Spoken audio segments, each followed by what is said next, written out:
This is Johnny Ray for Ray on Sports, coming to you live from the Lancaster studios here in Lancaster, California. In this podcast, I talk all things sports in my own opinion. You may agree or you may disagree, but all I do is ask that you listen. So come on in, buckle up, and let's take this ride.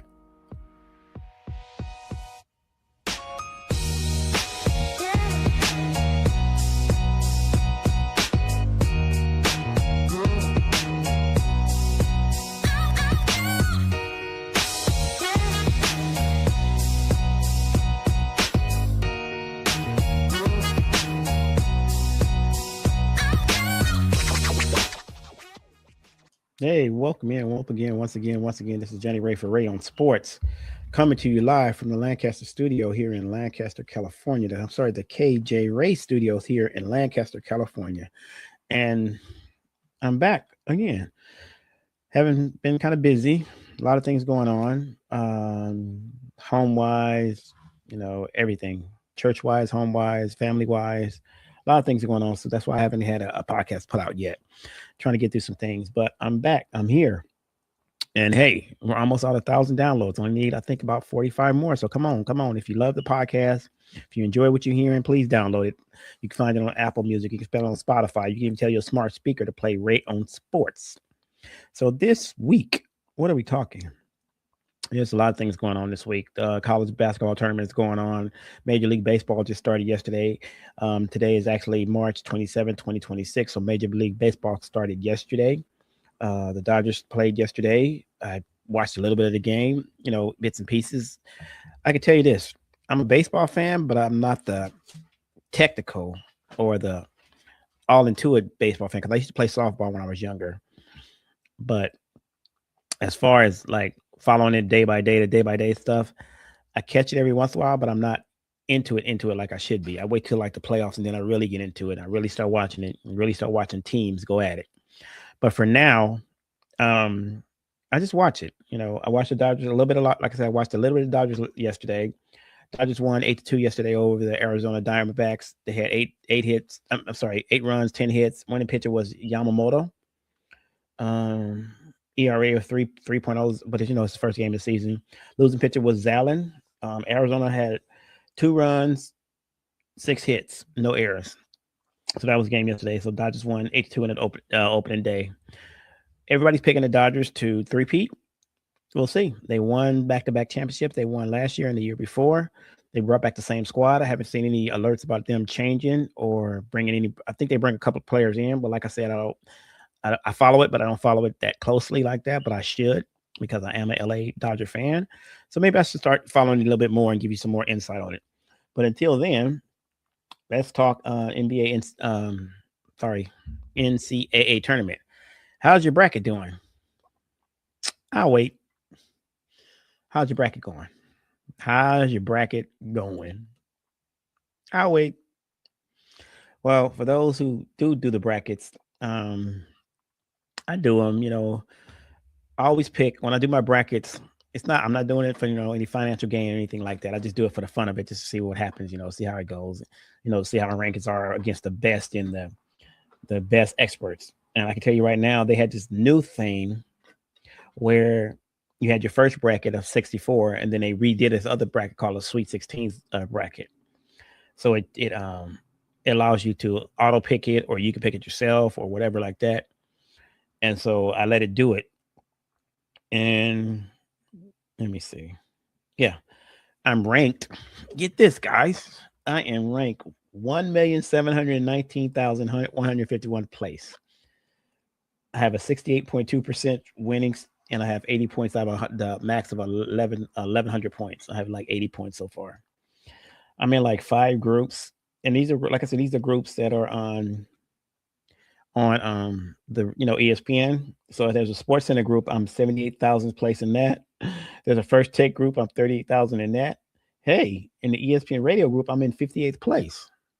That's pretty good. I didn't realize that. And in the NBA Today group, I'm in 3,251th place.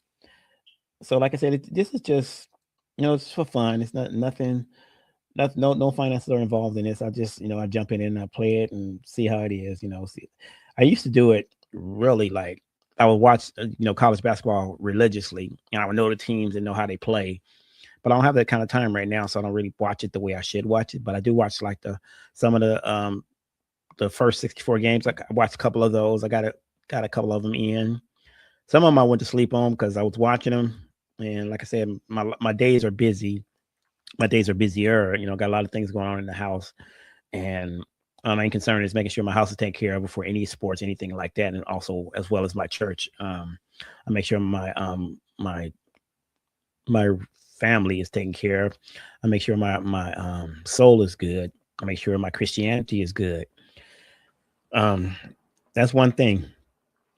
Um, I'm also for those who don't know, or who didn't know, who listened to the podcast and didn't know, I was finally recognized as the assistant pastor at Grace Place Church of God in Christ in Lancaster, California. Woo woo! Yay! I think I got something for that. Let me see if I got something. Yeah. Thank you very much. So it's been a long time coming. I've been doing assistant pastoring for the past 14 years, 15 years, 14 years. I think I've been assistant pastor for like 14 years. But really, I'm not about the titles. Titles don't matter to me. But my pastor wanted to recognize me, and he recognized a couple other people in our congregation and some, different titles that were elevated to. But for me, it's all about saving souls. It's all about winning souls. So titles can come and go, but it's all about how your heart is and how your soul is. And here's my inspirational tip for the day before we get back into the sports. Make sure you act the same way inside your church if you attend church that you act outside your church when people see you on the street. What do you mean, Johnny? Okay, perfect example. You work at a factory. You have a factory uniform on, right? You get off from work. Some people wear their uniform home, because they're proud of where they work. They're proud of what they do. They're proud of the job that they have. And so whether they catch the bus, whether they catch an Uber, whether they drive home, whether they go to the store, anything like that, they have their uniform on. So when they walk in that store or walk into that establishment or walk into that restaurant or wherever they go, people say, hey, you work for so-and-so. Like, yeah, I do. And what do you do there? Oh, I do this, that, and the other. Okay, nice place. And if it's a restaurant or establishment like that, your attitude might compel somebody to either go to that place or not go to that place. You get where I'm going with this? I'm gonna bring to the spiritual in a minute, but so some people, when they work in places like this, they are ashamed of where they work. So I say this from knowing people who used to work and would, as soon as the day was over, they snatch their uniform off and throw on their regular clothes. It's like, I don't want people to know where I work at. I don't even want people to know I work. I don't want them to think that I just make it. I'm a hustler or whatever. Whatever the thing was, whatever it was, what they thought in their mind, or they didn't like their job, or I don't know what it was. I believe one guy had told me, he said, I don't like working here. That's why I take this off as soon as I get out, as soon as I clock out. I'm saying to myself, why are you here? You just here for the money? So you prefer to work at a place making good money, but miserable every day. That's not going to work out for you in the end. You know why? Because you're going to be miserable every day. You come to work, you think you're doing good, and you're miserable every single day you come to work. So how does that work for you? But anyway, I heard that, I saw that. So let me bring it back to the spiritual. When you go to church, when you get out of church, people know who you are. I can give you some scripture behind that. I can't remember the verse right now, but it was a part of the Bible where Jesus was getting led to the cross, or was getting on trial, but with Barabbas. I think I forgot the name of the judge or the king or whatever. But the people said, crucify him. And so they were taken off to be crucified, right? And I'm saying this, Easter Sunday is coming up. I'm sorry, Resurrection Sunday is coming up. Palm Sunday is coming up. Like I said, I don't hide my religion, and I'm not going to hide my religion just because I do my Christianity. I'm sorry, not my religion. Excuse me. I'm not going to hide my Christianity because I do this podcast about sports. I still am saved all the way. I believe in the Lord Jesus Christ all the way, 100%, 112%. He is my guide. He is my rock. He is my shield. He is my everything. He helps me do this. He gives me the mind to do this. He gives me the insight to do this. He gives me the ideas that come to my head, all that stuff like that. So he helps me with everything. So I give him glory and I honor him on that. So anyway, so when you go to church and you're in the church and you're giving God glory and you're praising him or whatever you're doing in your church, when you leave your church, can people still see that you are a Christian? Not can they see that you go to church? Can they see that you're a Christian? Can they walk up to you and say, hey, don't you go to so-and-so church? I know you're a Christian. I see you. And when I come back to that, I know I'm like going a little bit, but Peter in the Bible, when Jesus got crucified, people saw Peter and said, hey, ain't you one of the ones? Peter said, nah, that's not me. He said, no, y'all seen you with him. You was with him. No, that ain't me.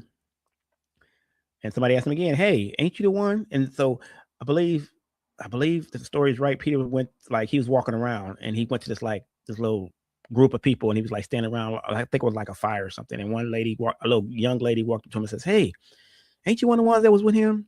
No, you must be mistaken. It wasn't me. So you get where I'm coming at? That's what people say when they see you at church, when they see you on the street and they ask you that question, hey, aren't you, or don't you? And if you say, nah, that's not me, that means you're ashamed of where you are. You're ashamed of God. You're denying God to the fullest extent. To the fullest extent, you're denying him. But you want him to bless you. You want him to save you. You want him to help you. But when somebody asks you, are you saved or like that, you're just like, nah. Or you don't say anything at all. Or you shy away from the questions about it or anything like that. So that's my inspirational message for today. Be happy and be good in what you're in, whether it's in work, whether it's in church, whatever it is. Be good at it and be proud of it. Don't hide it. Don't say, oh, I don't want nobody to know what I do. Be proud of it because you never know. You never know who you're helping. Somebody see you work at Starbucks and you come and they see you at the store and you had a good attitude at the store.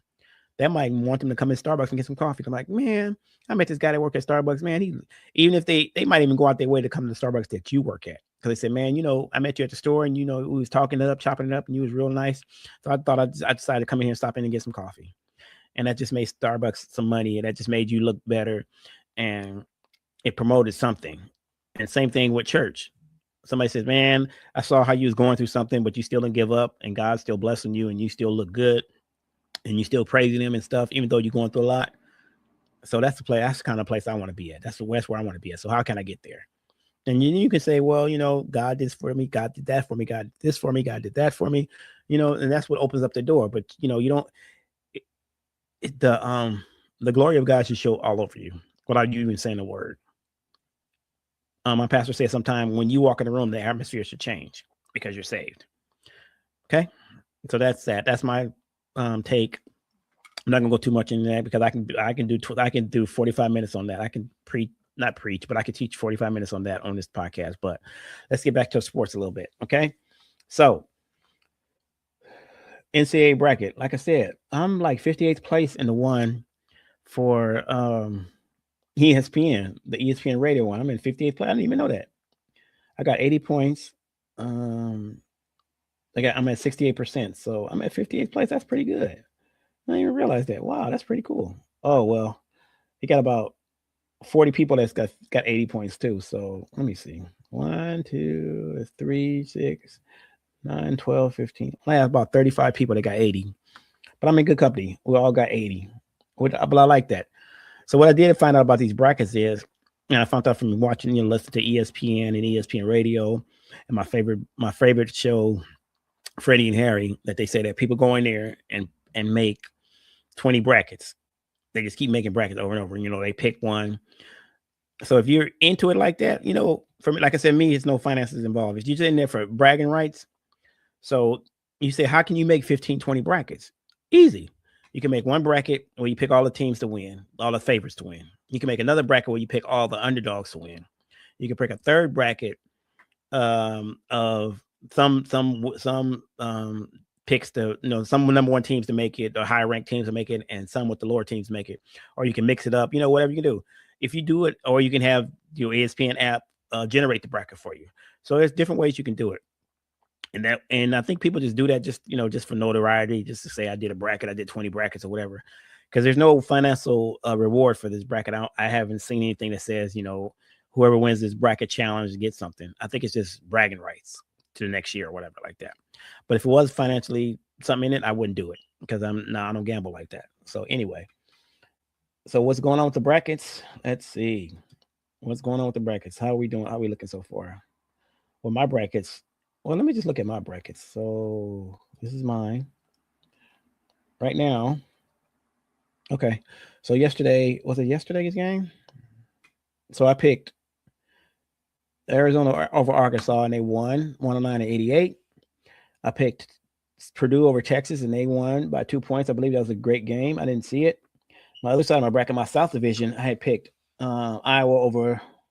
No, I picked Nebraska over Iowa and they lost. And I picked Houston over Illinois and they lost. So on that side, on the South side, I'm out of it. So I'm out of the bracket challenge because none of my teams from the South is going to make it. On the East side, I got Duke, St. John's, Michigan, and UConn. And I picked Duke and UConn on the East. And I picked in the Midwest, I got Michigan, Alabama, Tennessee, and Iowa. And I picked Michigan and Iowa to come out the Midwest. So we'll see. So I probably can I make it to the finals? If Duke makes it, yes. But yeah, Duke makes it through, and whoever Duke plays and they go to the finals. So it could be Duke against Michigan, and Michigan wins, then I can win bragging rights to that. But as far as randomly picking it and actually getting it right, I don't think there's nobody who really does get it right. But you know what they say that, and it's just a theory of mine. It's just my own theory and my own opinion. Maybe these are computer generated brackets, the ones that get it like 100%. Because how you gonna know a team's gonna upset another team, or a player's gonna go out and get hurt, and all of a sudden that team wins? How do you know that before you pick your brackets? So there's no way. So for me, I think it's like a lot of computer generated brackets or AI brackets or whatever, that the ones that are close to that are 100% right all the time. Because like I believe it's the was it the Iowa game? Yeah, like number 9 Iowa beating number 4 Nebraska. Yeah, they can talk about the schematics of it and the technical part of it, about how Iowa beat them with their defense or their offense or their players or whatever like that, and they beat Nebraska. But for a computer, somebody who's picking this and saying, "Yeah, I know Iowa's gonna beat Nebraska," no, you didn't know that.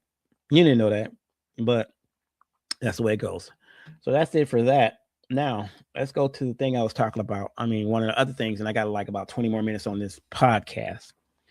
And let's get into the NBA tanking. So I saw a story today on NBA.com that was written by, did it say who was written by? It was reported by Shams Sharon on ESPN. It says NBA presents 3 comprehensive anti-tanking proposals. And if you don't know what tanking is, that's when teams purposely lose so they can get a bigger draft pick, a higher draft pick. Now, the problem with that NBA tanking is you get the higher draft pick and you're still no good, or you end up losing a player.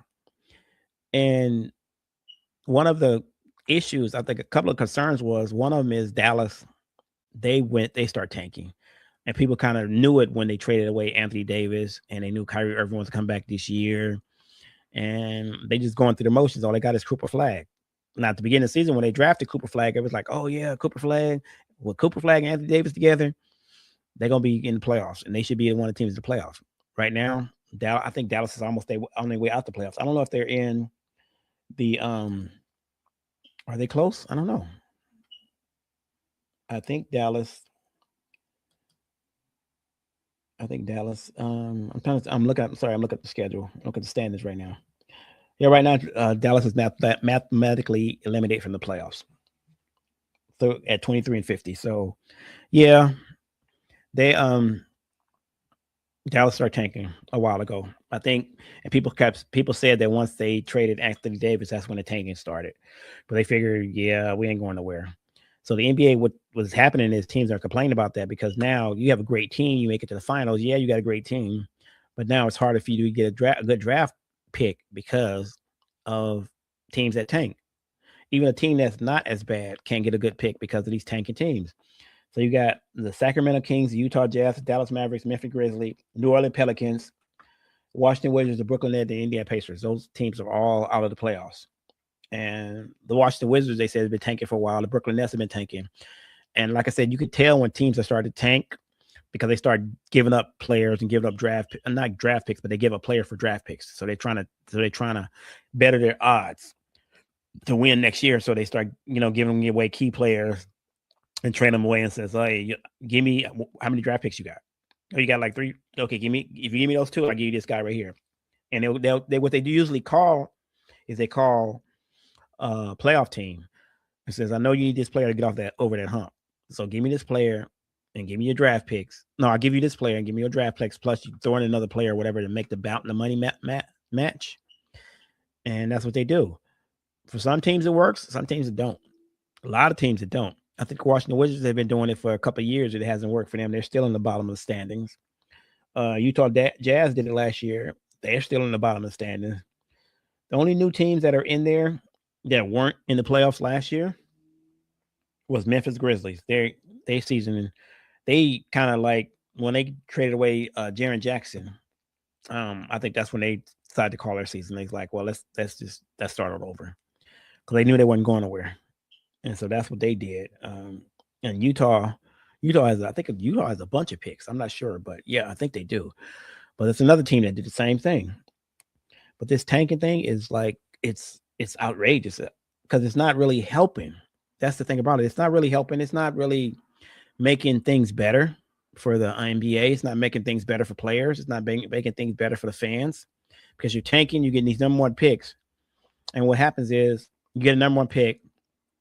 2 to 3 years when his deal's over, he's leaving anyway. Depends on how your team does. So you get a number 1 pick, but your team is horrible. So this number 1 pick trying to do everything and trying to. I guess they're doing it for the money, trying to get butts in the seats, as they say. But you're not going nowhere as a team. And then next year you're going to draft lottery again, and then next year you're going to. So you got to make some. But I think some teams, what they do is they strategic about it. They'll get that number 1 draft pick or whatever it is that 1 year. Then they'll start trading and try to get better players in there, better players around this guy.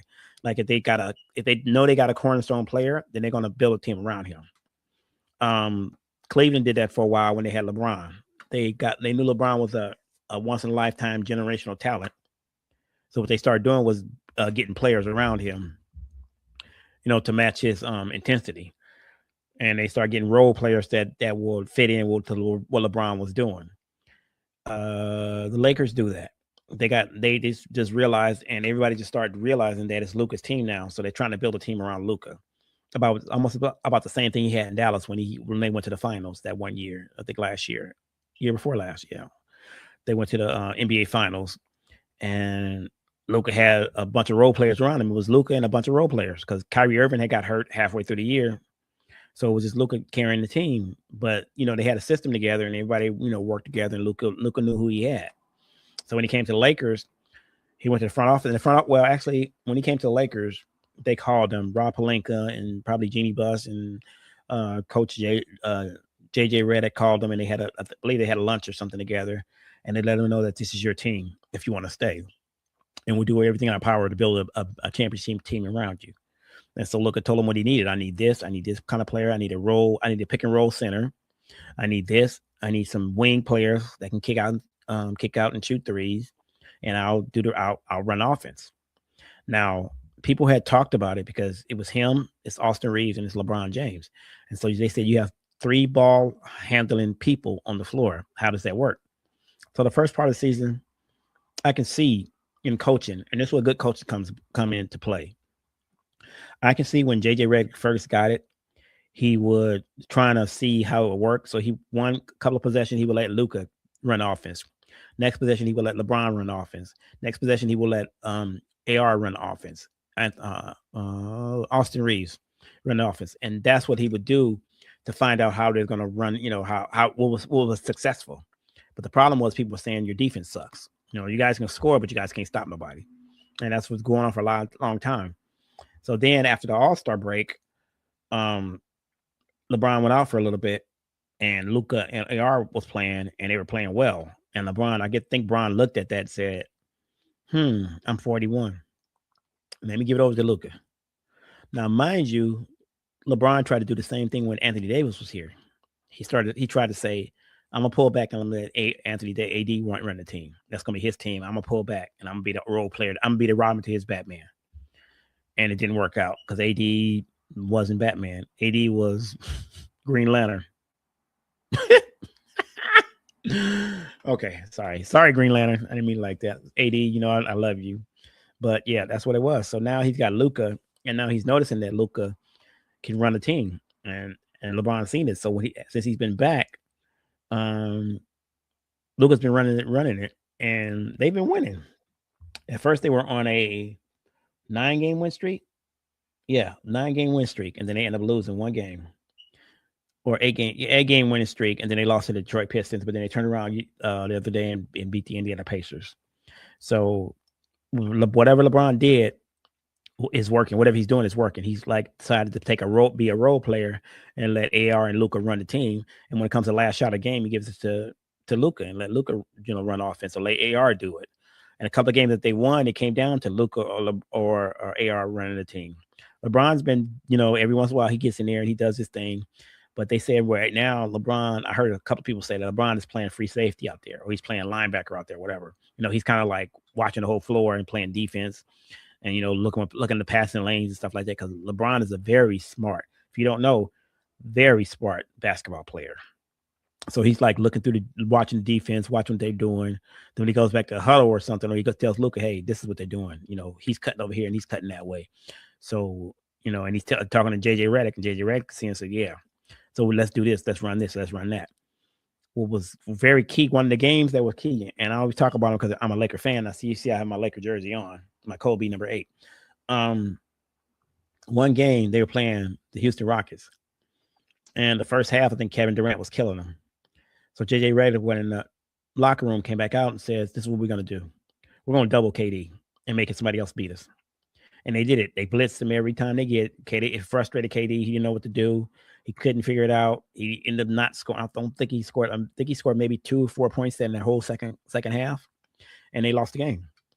So they played again. So then it's like, well, I think Houston's like, well, we understand. We know what you're doing. You're gonna blitz KD, so we're gonna get you. So they blitzed him again, got the ball off his hand again, and a couple players, but they still didn't have the other player to step up. They didn't have that guy that was that takeover game kind of guy. They had Alfred Şengün. He's okay. He's a center, but he's not really a takeover center like a Jokic or somebody like that. So they tried that, but it didn't work. And the Lakers won again. So that comes to good coaching. And now people are starting to recognize how good of a coach JJ Redick is. The beginning of the season, they were like, nah, he's okay. JJ Redick's okay because he was calling out players. He was saying stuff. And they were like, nah, JJ, you can't be doing it. You can't be calling people out like that. But it worked because people are responding and the players are responding and they're winning. And winning, like I think one player said, win cures everything. When you go on a 9-game winning streak, that cures everything. Any other issues you're having, winning cures everything.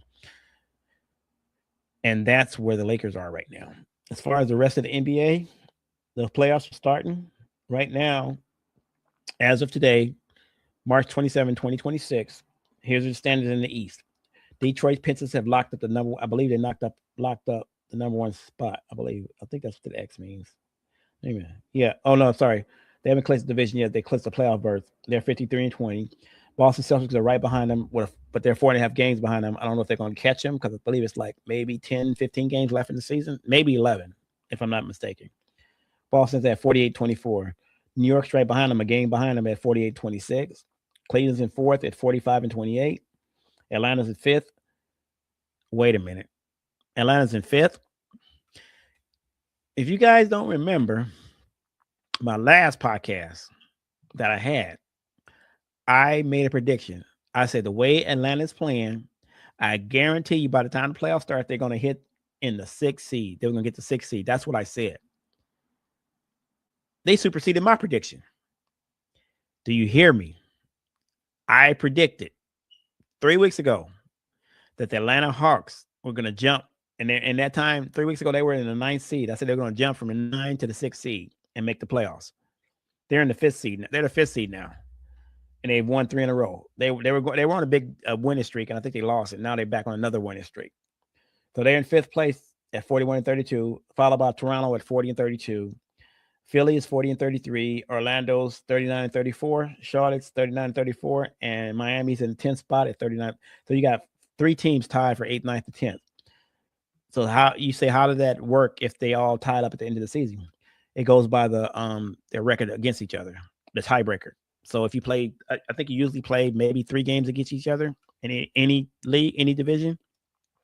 So if Orlando then beats Charlotte and Miami, they dominated them series, they beat them in their series, they won a tiebreaker, then they automatically would get that 8th spot. If Charlotte beat them all, Charlotte would get that 8th spot, or if Miami beat them, no matter what their record ends up as, if they're tied at the end of the season, then it would Miami. If Miami beat Orlando and Charlotte, then Miami would get that 8th spot, and then Charlotte, and then it would be Miami, Orlando, and Charlotte. So it would go by tiebreakers.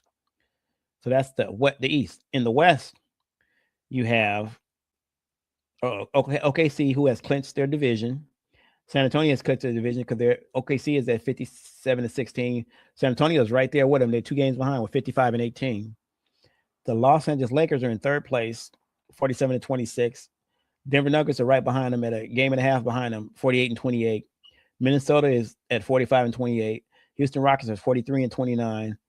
Phoenix Suns are 40-33. LA Clippers are in 8th spot, 37-33. Portland's in the 9th spot, 37-30.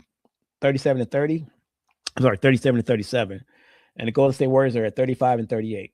Now, out of all these teams, I think all these teams will make the playoff, the play-in.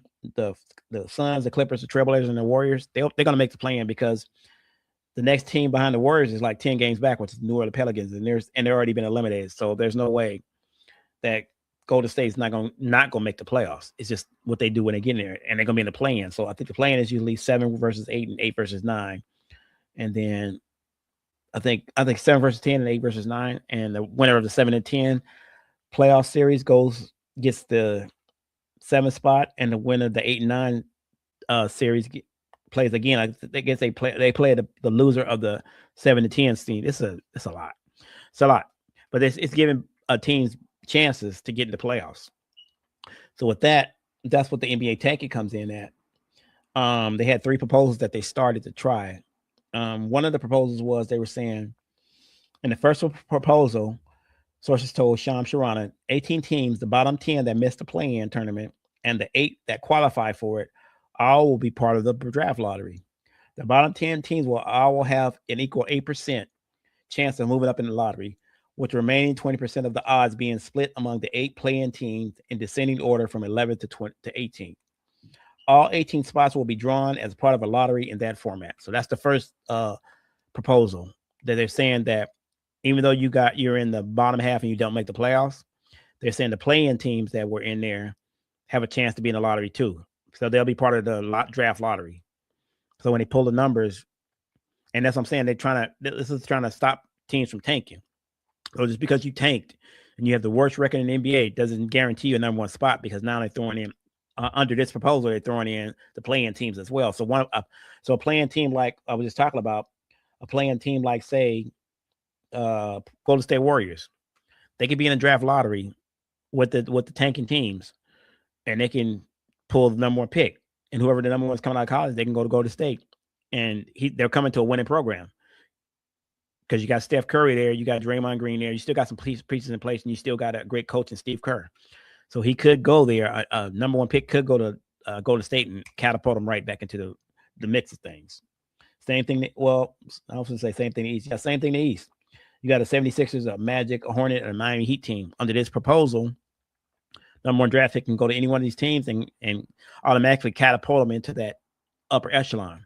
Because teams like the 76ers and the Magic, it was just about players getting hurt. Like 76ers, the main thing that pulled them out the playoffs was Joel Embiid getting hurt, Tyrese Maxey getting hurt, Paul George dealing with his situation. So that's what stopped them from getting the playoffs. So if this proposal is taken and they get in the draft lottery and they get a pick, or they get a number 1 pick, or they get a top 3 pick or top 5 pick, they can add it to the mix of Tyrese Maxey. So you already got Tyrese Maxey, you got VJ Edgecombe, who's been an outstanding rookie, and now you're going to add another piece to that, which gives you a better chance of moving up, having a winning record, having a better chance to play in the playoffs, and having a better chance at a championship. So that's that first proposal. Second proposal, sources told that it will be 22 teams, the bottom 10 teams that missed the play-in tournament, the eight that qualify for it, and the 4 playoff teams that lose in the first round.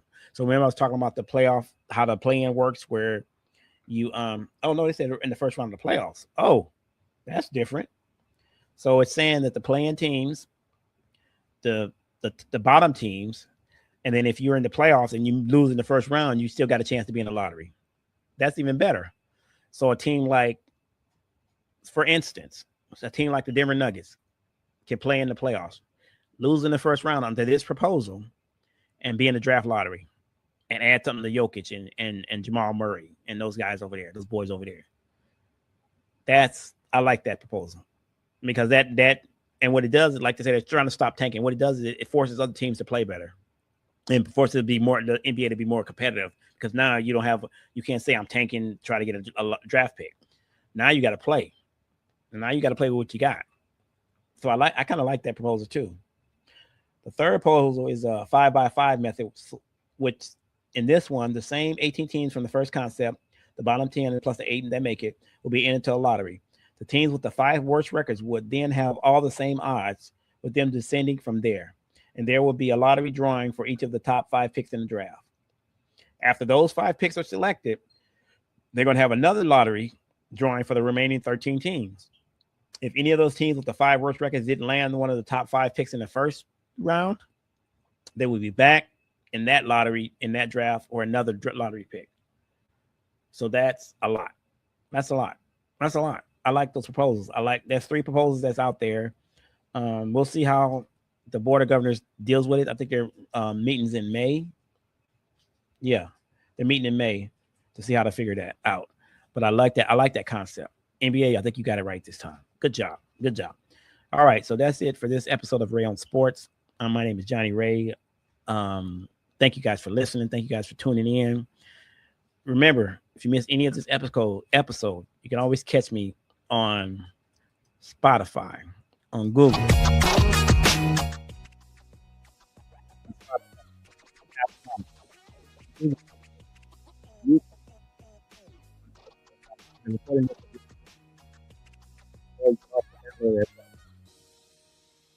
but you can also tell your smart speaker to play Ray on Sports. This is Johnny Ray for Ray on Sports. Thank you for taking the ride. Take care. And God bless.